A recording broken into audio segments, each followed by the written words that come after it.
है, क्योंकि हफ्ते की शुरुआत में ही हम रिलायंस इंडस्ट्रीज की तरफ से जो जियो फाइनेंशियल सर्विसेज का हिस्सा है या फिर वो इकाई है, उसकी लिस्टिंग के साथ कारोबार की शुरुआत करते हुए दिखाई देंगे। और फिर इस हफ्ते बड़े इवेंट्स लाइंड अप भी हैं। ध्यान रहे, इसी हफ्ते दरअसल जेरोम पावेल फेडरल रिजर्व के चेयरपर्सन की तरफ से एक बड़ा स्टेटमेंट आएगा। जैक्सन होम वायोमिंग में दरअसल जो बैठक शुरू होगी, वहां से उनकी तरफ से बड़े स्टेटमेंट्स आने के आसार बनते दिखाई देंगे।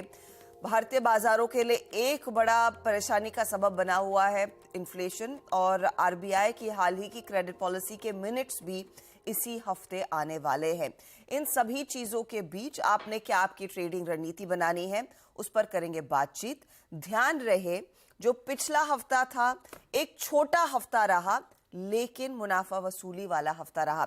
तो वो डेटा पॉइंट आपकी स्क्रीन पर लेकर आएंगे, जहां पर हमने पिछले हफ्ते दरअसल शुरुआत ऑफ कोर्स कुछ मजबूती के साथ की थी, लेकिन जैसे जैसे हफ्ता बंद हुआ है हम 19,300 के आसपास आकर सिमट कर रह गए थे।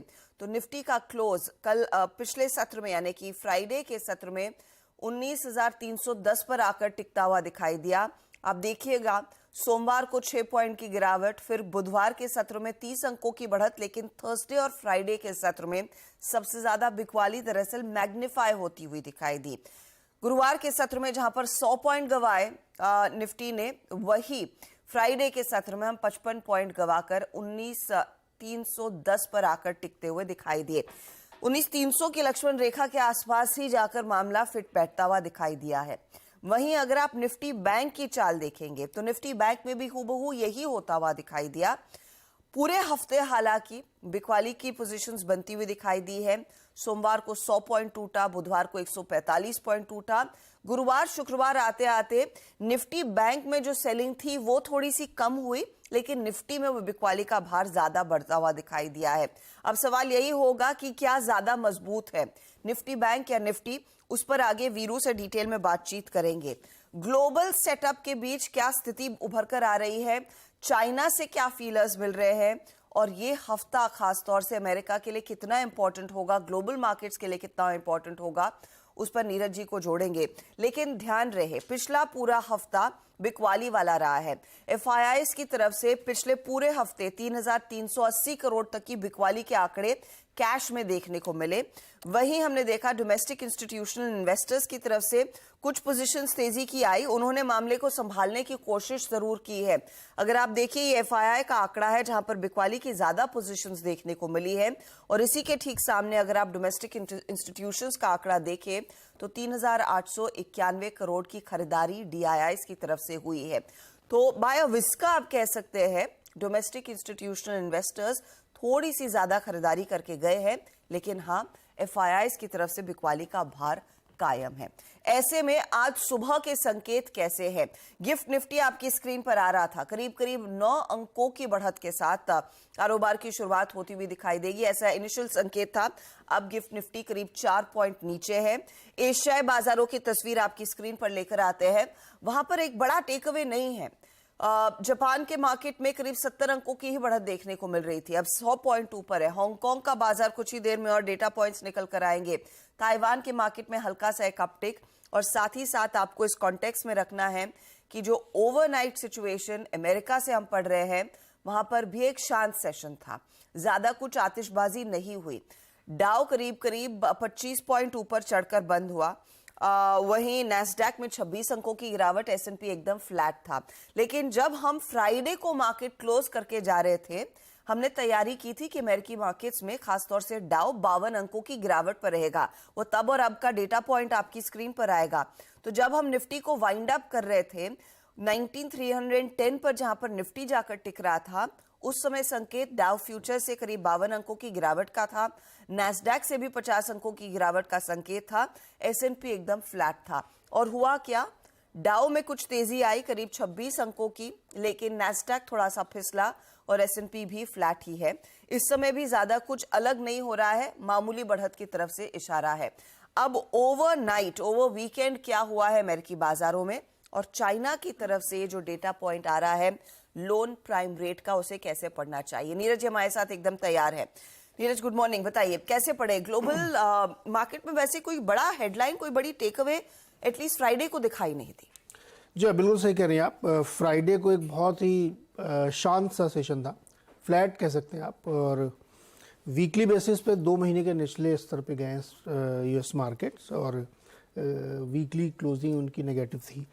लेकिन फ्राइडे को मार्केट इसलिए स्टेबलाइज हुए क्योंकि अब उनको लगता है कि बहुत सारी जो बुरी खबरें हैं वो आ चुकी हैं और बॉन्ड यील्ड थोड़ा सा स्टेबलाइज हुई है। 4.33 गई थी 10% की 10 साल वाली बॉन्ड यील्ड, अब वो 4.2526 के आसपास स्टेबलाइज हो रही है। तो थोड़ी सी रियायत राहत बॉन्ड मार्केट से है, यानी मनी मार्केट से, तो उसकी वजह से थोड़ा सा नॉर्मलाइज हुआ।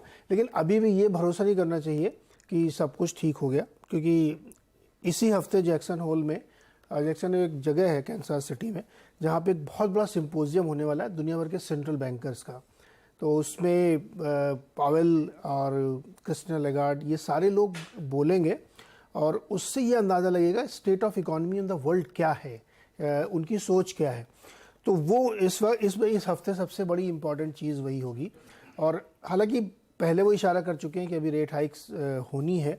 शायद वो ये कह सकते हैं कि अगले साल सेकेंड हाफ में जाके रेट कट की शायद संभावना बने, अगर सब कुछ ठीक रहा तो बढ़े हुए डेट, बढ़े हुए डेफिसिट और रोबस्ट ग्रोथ में फ्लोरिडा के गवर्नर ने कहा है कि यूएस की एनुअलाइज्ड ग्रोथ क्वार्टर टू 6% हो सकती है, जो कि बहुत ज़्यादा है।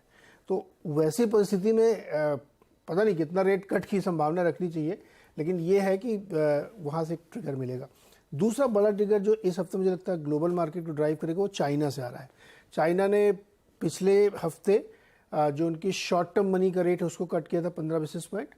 आज उन्होंने 1 साल वाले में 10 बेसिस पॉइंट की कटौती की है। हालांकि लॉन्ग टर्म 5 साल वाले को होल्ड रखा, लेकिन ये जो प्राइम लोन कट करते हैं तो ये अक्रॉस द सेगमेंट में जाके इसका इम्पैक्ट पड़ता है। इसके अलावा उन्होंने रियल एस्टेट के लोन देने की प्रक्रिया को बहुत ईजी कर दिया है, क्योंकि सरकारी जो कंपनी है वहाँ पे, यानी government backed real estate company default कर रही हैं। तो बहुत सारे उपाय सरकार कर रही चीन के, और ये जो आज इन्होंने किया इसकी वजह से हो सकता है कि मेटल स्टॉक्स आपको थोड़ा सा ऊपर जाते हुए दिखें, बट बहुत शॉर्ट टर्म के लिए होगा वो। तो ड्राइव चीन की तरफ से खबरों का सिलसिला जारी। तो मुझे लगता है कि इन्हीं दो के बीच में ये हफ्ता गुजरेगा, लेकिन जो संकेत जैक्सन होल से पढ़ जाएंगे। और थर्सडे को एनवीडिया का रिजल्ट आएगा।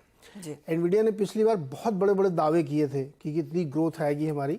अगर वो ग्रोथ हल्की सी मिस हुई तो बहुत बुरी तरीके से स्टॉक गिर सकता है और उसका असर नैस्डैक पे पड़ेगा। उनका एक चिप है जिसकी कीमत है $40,000, और उस चिप को खरीदने के लिए टेस्ला से लेके एप्पल से लेके पता नहीं कौन कौन लोग लाइन लगाए खड़े हुए हैं।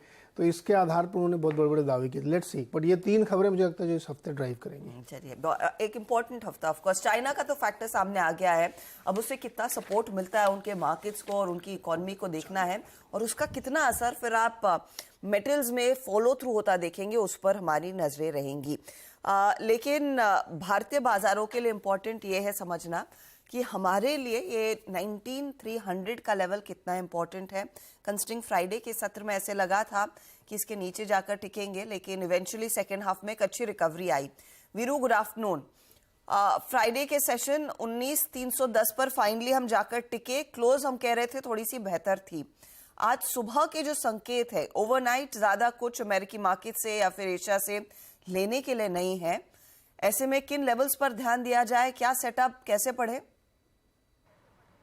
Good morning Harshita. देखिए, शुक्रवार को हमारी सुबह इसी वक्त डिस्कशन ये हुआ था कि इस शुक्रवार को 2 चीज़ें क्रिटिकल हैं। बैंक निफ्टी के लिए 100 डे एक्सपोनेंशियल मूविंग एवरेज 43,800 जहां पे क्लोजिंग आई, और निफ्टी की डॉट शॉर्ट कवर की थी हमने हर्षिता 19,259 पे, वही लो है। एक 100 डे मा और निफ्टी का लो 50 डे एक्सपोनेंशियल मूविंग एवरेज, उस पर शॉर्ट कवर करने का व्यू था। और रिलायंस 1 मैन शो के चलते एक मूव आया, लेकिन मैंने लॉन्ग करने की राय नहीं दी थी, वो कोलैप्स होना ही था। सिर्फ वो रिलायंस के चलते अगर आप देखें एक स्विंग आया था, बट मैं न्यूट्रल आया था इस सेशन के लिए। क्यों? क्योंकि दोनों ही इंडस्ट्रीज ने वीकली और डेली चार्ट्स पे एक एवरेज को फ्राइडे के क्लोज के साथ हिट किया। ऐसे में अमूमन न्यूट्रल जाना चाहिए, और स्पेशली आज मॉर्निंग का इवेंट जियो फाइनेंशियल सर्विसेज की लिस्टिंग, क्योंकि रिलायंस कुछ भी कर सकता है इस शुरुआती 1-1.5-2 घंटे में, तो इसलिए न्यूट्रल व्यू था। पहले आते हैं इंस्टीट्यूशनल अप्रोच पे हर्षिता। 266 करोड़ रुपए की DIFIs की सेलिंग, बहुत बड़ी सेलिंग की फिगर नहीं थी शुक्रवार को। 339 करोड़ रुपए की DIs की बाइंग, एफआईज ने थोड़ा सा इंडेक्स को शॉर्ट कवर किया और लॉन्ग किया। करीब 9800 कॉन्ट्रैक्ट शॉर्ट कवर किए, लॉन्ग करे 1700 कॉन्ट्रैक्ट। 1071 करोड़ रुपए की बाइंग थी। स्टॉक फ्यूचर्स में सेलिंग थी करीब 2124 करोड़ रुपए की। यहाँ पे लॉन्ग काटे, शॉर्ट भी करीब 12000 कॉन्ट्रैक्ट। ऑप्शंस डेटा हज तक क्लियरली इंडिकेट कर रहा है, जिस क्वांटम में पुट शॉर्ट आई है, जिस क्वांटम में कॉल शॉर्ट आई है, कि बाजार इस रेंज में माइट भी थोड़ा सा टाइम स्पेंड कर सकता है। Closure to 50 DEMA on Nifty and closer to 100 DEMA on bank Nifty एक रेंज बाउंड बाजार रह सकता है। आपकी स्क्रीन पर हजता इस इवेंट, रिलायंस का प्राइस परफॉर्मेंस, जियो की लिस्टिंग, फाइनेंशियल सर्विसेज की लिस्टिंग, 1,19,19,400 पे कॉल खड़ी हुई है और पुट्स पे अभी 19,300 पे ठीक ठाक पुट है, आउटस्टैंडिंग ठीक है ओआई, बट बहुत साइजेबल नहीं है। मेरे को शुरुआती 1-1.5 घंटे के लिए और आज के सेशन के लिए एक रेंज नजर आ रही है हर्षदा, और मैं इसी रेंज पर ट्रेड करने की वकालत करूंगा। अगर आप कंफर्टेबल है तो करिए, अदरवाइज इस रेंज के एक्सपेंड होने का इंतजार कीजिए। ऑप्शन स्टेट्स ये क्लियरली, अगर आप पिरामिड्स को देखें हर्षदा, तो वो इंडिकेट कर रहे हैं कि 19,400 पे एक मेजर हर्डल है, परसिस्ट करता है। दैट्स अप्रॉक्सीमेटली 1.15 CR का आउटस्टैंडिंग हुआ। ये येलो वाइल्ड कैंडल्स इंडिकेट कर रही हैं कि यहां पर एक स्ट्रॉन्ग सप्लाई जोन है। 19,300 को मैं बहुत बड़ा समर्थन स्थान नहीं मानता हूं। बड़ा सपोर्ट रहेगा 19,260, that 50 day exponential moving average approach करेगी। देखिए, पहले मैं अपना बेस डिफाइन करता हूं हर्षदा। एक इवेंट है, हमने 50 डे पे पॉज लिया। बेस अभी के सर्कमस्टेंसेस में 261, 250 शॉर्ट को कवर करने का बार बार और लॉन्ग करने का एक जोन रहेगा, याद रखिएगा। बट ये बेस अगर वॉलेट हो गया तो आपको स्क्रीन पे ऑन द डाउन साइड 19,207, 162 और इवन 091 में मिलेगा। उन सर्कमस्टेंसेस में एक फ्रेश शॉर्ट ओपन करेंगे अगर बेस 1 वॉलेट हो गया, स्पेशली 261, 250। अदरवाइज 50 डेमा वर्क करेगा। यहां से एक पुल बैक, अगर आप एक लॉन्ग ट्रेड लें, शॉर्ट कवर करके रेजिस्टेंस 1 लेके आइए। उस ट्रेड को कहां तक ले जाना है? वो ट्रेड ले जाना है 377, 420 तक, और इस जोन में again long exit, short cover. बड़ा मूव मार्केट में इस वीकली कॉन्ट्रैक्ट में एक्सपेंड तब होगा, या तो हम 250 तोड़ दें, मेगा शॉर्ट ओपन होगा उसके बाद, या फिर 420 की ट्रैजेक्टरी को पार करें। आज का सबसे बड़ा कॉल राइटर का जोन 420 पार होता है तो स्विंग टुवर्ड्स 461 रेजिस्टेंस की प्लेट लेके आइए, और 492 पॉसिबल है। अभी के लिए सिर्फ मैं 492 तक की कमेंट्री करूंगा हर्षदा, क्योंकि वो है आपका फॉलिंग 20 डे। आज के लिए इस प्रकार से सेशन को अप्रोच करेंगे। निफ्टी बैंक, सिर्फ कोटक महिंद्रा बैंक को छोड़ के बाकी सारे stock futures, whether it's HDFC bank, it's SBI, BOB, ICICI bank, सब में एक स्टेबिलिटी थी। सिर्फ अगर आप एक कोटक को छोड़ दें, बाकी सब स्टॉक फ्यूचर्स में एक पॉज था। उस पॉज की रिस्पेक्ट करते हैं। 100 डेमा की हम रिस्पेक्ट करते हैं ऑन बैंक निफ्टी। आप पिरामिड्स देखिए आज के 44, 44-1, 44-2, 44-3, इन 3 स्ट्राइक्स पे ह्यूज कॉल राइटर्स परसिस्ट करते हैं। ह्यूज कॉल राइटर्स आपकी स्क्रीन पे वो पिरामिड्स आएंगे, वो क्लियरली डिफाइन कर रहे हैं। और नीचे 43,500 पे, 43,600 पे, 43,700 पे, 43,400 पे बड़े कॉल राइटर्स, पुट राइटर्स। ये देखिए आपकी स्क्रीन पे 44,000 पे कॉल राइटिंग देखिए आप। बैंक निफ्टी अभी एक बहुत अच्छे ट्रेड जोन में नहीं है, और उसका ट्रेड जोन बहुत थिन है हर्षदा। 44,000, 44,1, 44,2 ये सप्लाई जोन है, यहाँ पे लॉन्ग एग्जिट और शॉर्ट का जोन है। और नीचे 43,600, 43,510 ये लॉन्ग्स को पिक करने का जोन है और शॉर्ट कवर करने का जोन है। Same is the case with Nifty bank, मतलब जैसे निफ्टी में ड्रॉ किया हमने, मेगा मूव इस वीकली कॉन्ट्रैक्ट में 44,200 के ऊपर आएगा या फिर ब्रेक डाउन 43,500 के नीचे। टिल द टाइम दोनों इंडस्ट्रीज पे रेंज को प्ले करिए जो मैंने मेंशन की है हर्षदा। चले तो दायरेबंद कारोबार, और इस दायरेबंद कारोबार में एक बड़ा इवेंट, और वो है जियो फाइनेंशियल सर्विसेज की लिस्टिंग, और इसके साथ दूसरे स्टॉक्स जो आपके लिए रेडार पर रहेंगे। सुमित हमारे साथ है। सुमित, सबसे पहले आज की सबसे बड़ी डेवलपमेंट जियो फाइनेंशियल सर्विसेज की लिस्टिंग, जिसको देखकर ही दरअसल पिछले सत्र में भी थोड़ी सी जान आई थी निफ्टी के ट्रेड में। बताइए रिलायंस इंडस्ट्रीज देश की सबसे बड़ी कंपनी और रिलायंस इंडस्ट्रीज की डीमर्ज आर्म रिलायंस जियो फाइनेंशियल की आज लिस्टिंग होने वाली है, तो ये दोनों कंपनियों को इन फोकस आपको रखना होगा। दरअसल ये कंपनी डीमर्ज हुई थी रिलायंस से, और ये निफ्टी की 51वीं कंपनी थी। आज से वो वापस 50 में आएंगे। इसके अलावा एक रिलायंस इंडस्ट्रीज के बदले में एक जियो फाइनेंशियल का शेयर जो कि पहले अलॉट हो चुका है, और उसके बाद अब इसकी लिस्टिंग होने जा रही है। और जो एक स्पेशल सेशन हुआ था जिसमें इसकी प्राइस डिस्कवरी हुई थी, उसका जो हिसाब से जो शेयर की कीमत थी वो 261 रुपये 85 पैसे के आसपास रखी गई थी। पहले एक खबर ये भी आई थी कि जियो फाइनेंशियल की डिलीशन हुआ फुटसी में से, लेकिन अब वो शाम तक आते आते शुक्रवार की शाम को अपडेट वापस आ गया था कि जियो फाइनेंशियल सर्विसेज जो है वो फुटसी इंडिसेस के अंदर बना रहेगा, वो इसका हिस्सा भी रहेगा। ये बाकी डिटेल है, इसके ऊपर आगे भी हम बातचीत करते रहेंगे। तो जियो फाइनेंशियल की लिस्टिंग आज सबसे क्रूशियल इवेंट रहेगा और रिलायंस इंडस्ट्रीज़ को भी आप इस रडार पर रख सकते हैं। इसके अलावा कुछ और स्टॉक्स में एक टाइटन, जिसके ऊपर आप ध्यान रखेंगे, जहां पर उन्होंने ये सैटरडे को अपडेट दिया कि कैरेटलेन जो कि ऑलरेडी उनकी सब्सिडरी है उसमें 27% स्टेक उन्होंने और खरीद लिया है। ये फैमिली से जिसकी जो कैरेटलेन ओन करते थे, 4700 करोड़ रुपए के आसपास, 4600 करोड़ रुपए के आसपास में ये पूरा सौदा होता हुआ दिखाई पड़ा है। महिंद्रा एंड महिंद्रा, जहां पर उन्होंने मेंशन किया है कि वो वॉलंटरी कुछ XUV 700 के अंदर रिपेयर वर्क करेंगे, जहां पर वो इंस्पेक्ट करेंगे रादर, जिसमें इंजन बे करीब 1 लाख XUV 700 करेंगे। इसके अलावा वायरिंग लूम भी 8 जून से 28 जून तक के बीच की जो बनी हुई XUV 700 है उसके अंदर भी ये चेंजेस होते हुए दिखाई पड़ेंगे। लेकिन कोई ये उनकी तरफ से एक वॉलंटरी है, कोई दिक्कत नहीं है गाड़ियों में, लेकिन फिर भी वो इसकी एक मेंटेनेंस चेक करना चाह रहे हैं।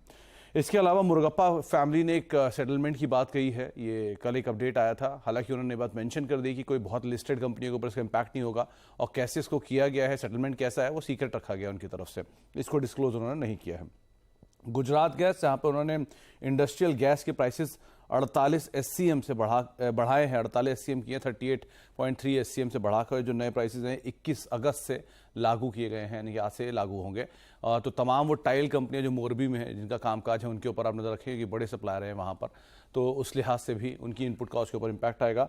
और लास्टली आप KEC इंटरनेशनल, जहाँ पे कंपनी को करीब करीब 1007 करोड़ रुपए की अलग अलग चीज़ों को लेकर कुछ ऑर्डर्स मिले हैं, इस लिहाज से आपको KEC इंटरनेशनल के ऊपर नजर रखनी होगी। चलिए, तो ये कुछ खबरें हैं। ऑफ कोर्स सुमित एक डिटेल लिस्ट आपके लिए लेकर आएंगे 8 बजे मार्केट ओपनिंग से ठीक पहले, लेकिन ये कुछ स्टॉक्स जहां पर आपकी नजरें होनी चाहिए। चलिए, इसी मोड पर वक्त हो रहा है एक छोटे से ब्रेक का। ब्रेक के बाद आपको बताएंगे ये इंपॉर्टेंट हफ्ता है, कौन कौन से इवेंट्स पर आज आपकी नजरें होनी चाहिए और साथ ही इस हफ्ते आपको क्या एक्सपेक्ट करना है। और फटाफट से हम आपको बता दें कि कमोडिटी मार्केट की तरफ से क्या संकेत बनते हुए दिखाई दे रहे हैं। तो अनुज गुप्ता ने 2 ट्रेड्स आपके लिए आइडेंटिफाई किए हैं, कच्चे तेल में बिकवाली का और साथ ही सोने में खरीदारी का। जो सोने का ट्रेड है वो MCX गोल्ड आपने बाय करना है, नियरली टारगेट रहेगा 58,600 के आसपास का, स्टॉप लॉस आप 57,950 का लगाएं। वहीं कच्चे तेल में बिकवाली की पोजीशन लेकर चले, शॉर्ट करेंगे तो टारगेट 6,600 का रहेगा और साथ ही साथ स्टॉप लॉस 6,950 पर लगाना है।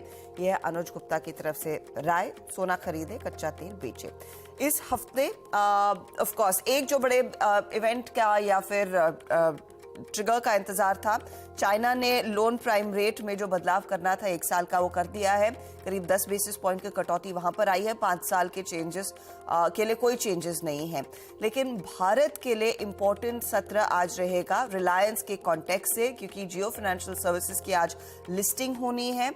ध्यान रहे, उस पर सबसे पहले नजरें रहेंगी। साथ ही साथ रिलायंस इंडस्ट्रीज वैसे भी आप रेडार पर रखेंगे, क्योंकि RIL में आज एक्स डिविडेंड होता हुआ दिखाई देगा। ध्यान रहे, रिलायंस इंडस्ट्रीज को लेकर जो डिविडेंड की घोषणा हुई थी वो करीब करीब 9 रुपए की हुई थी, तो उसका एडजस्टमेंट आना है। ICICI सिक्योरिटीज में दरअसल वो एक्स डिविडेंड होता हुआ दिखाई देगा। तो ये कुछ ट्रिगर पॉइंट्स है आज जिस पर मार्केट क्लियरली रिएक्ट करने वाला है। और ऑफ कोर्स बाकी पूरे हफ्ते के दौरान कई बड़े इवेंट्स हैं जिस पर मार्केट की नजरें भी बनी रहेंगी। एंड मोस्ट इंपॉर्टेंटली, जब हम वीकेंड की तरफ बढ़ेंगे, जैक्सन होल सिंपोजियम से क्या बड़े बयान आते हैं उस पर बाजार क्लियरली ज्यादा रिएक्ट करता हुआ दिखाई देगा। चलिए, इसी के साथ हम लेंगे आप सभी से इजाजत। लेकिन आज के जो बड़े ट्रिगर्स हैं उसको स्टॉक स्पेसिफिकली कैसे पढ़ना है, किन शेयरों में कहाँ तेजी या कहाँ मंदी का ट्रेड बनेगा, उस पर करेंगे डिटेल में बातचीत। सीधा सौदा नीरज के साथ आज सुमित आपके साथ नजर आएंगे। आप बने रहे।